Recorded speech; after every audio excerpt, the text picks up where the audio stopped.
ابھی ندیم اختر چند صاحب کا میں اسٹیٹمنٹ دیکھ رہی تھی، انہوں نے کہا کہ ہم نے 25 سے پتہ نہیں کتنی شکایتیں آج بھی اس کا اندراج کرایا ہے، اور آج نون لیگ کے کچھ خبریں جو آ رہی تھیں کہ شاید نون لیگ کے کارکنوں کی طرف سے فائرنگ بھی ہوئی تھی۔ پچھلی دفعہ بھی ہم نے دیکھا جب میرپور ڈویژن والا جو الیکشن ہوا تھا، اس میں بھی پیپلز پارٹی کے جو ایک کارکن تھے وہ بھی اس میں جاں بحق ہوئے تھے، اور انہوں نے الزام بھی دوسری پارٹی کے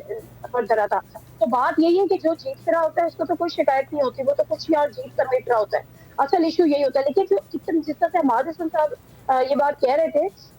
میں ان کی آواز سے پہچان ہوں، میں دیکھ تو نہیں رہی تھی، لیکن وہ بات یہ صحیح کر رہے تھے کہ یہ جو الیکشن ہے یہ اتنا بڑا الیکشن نہیں ہے، کشمیر کا الیکشن کوئی پہلی دفعہ نہیں ہو رہا، ہم نے پہلے بھی الیکشن کور کیے ہیں لیکن کبھی اتنی زیادہ ہائپ نہیں ہے۔ لگتا یہ ہے کہ بلاول بھٹو زرداری اور نون لیگ کو غصہ شاید کسی اور بات پہ ہے، خاص طور پہ اگر میں پیپلز پارٹی کی بات کروں تو وہ کہیں کا غصہ شاید کہیں پر نکال رہے، یا تو ان کو یہ یقین تھا کہ جس طرح سے جی بی ان کو ملا ہے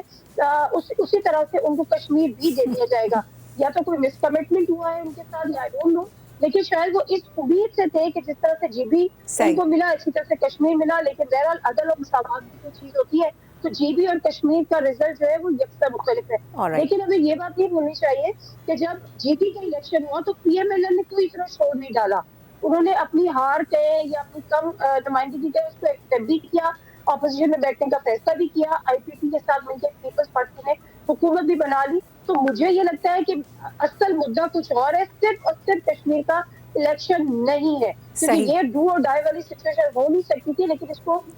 ڈیلیبریٹلی بنا دیا گیا ہے۔ ٹھیک ہے عادل، سبسکرائب کریں اور بیل دبائیں تاکہ کوئی خبر رہ نہ جائے۔